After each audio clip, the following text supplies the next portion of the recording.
ஒரு வருஷத்துக்கு தேவன் எனக்கு என்ன வாக்கு வைத்திருக்கிறார், என்ன மாதிரி ஆசீர்வாதம் வைத்திருக்கிறார் என்று அறிய ஆவலோடு இருக்கிறீங்கல்ல. யாத்திராகமம் 20ஆம் அதிகாரம் 24வது வசனம்.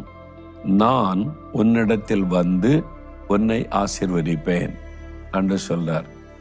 I will come to you and I will bless you. உன்னிடத்தில் வந்து உன்னை ஆசீர்வதிப்பேன். நான் தூரத்தில் இருக்கிறேன், உனக்கு என்ன ஆசீர்வாதம் வேணும், சரி போ பெற்றுக்கொள் அப்படி சொல்ற ஆண்டவர் அல்ல. உன்னிடத்தில் நான் வருவேன்.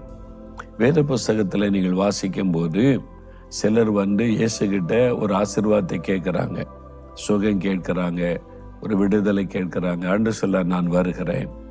மத்த 8ஆம் அதிகாரத்தில் வாசித்தா 100க்கு அதிபதி, என் வேலைக்காரன் திமிர்வாத வியாதிப்பட்டு ரொம்ப கஷ்டப்படுகிறான், வேண்டிக் கொண்ட உடனே இயேசு என்ன சொல்றார், I will come and heal him. நான் வந்து அவனை சுகமாக்குவேன்.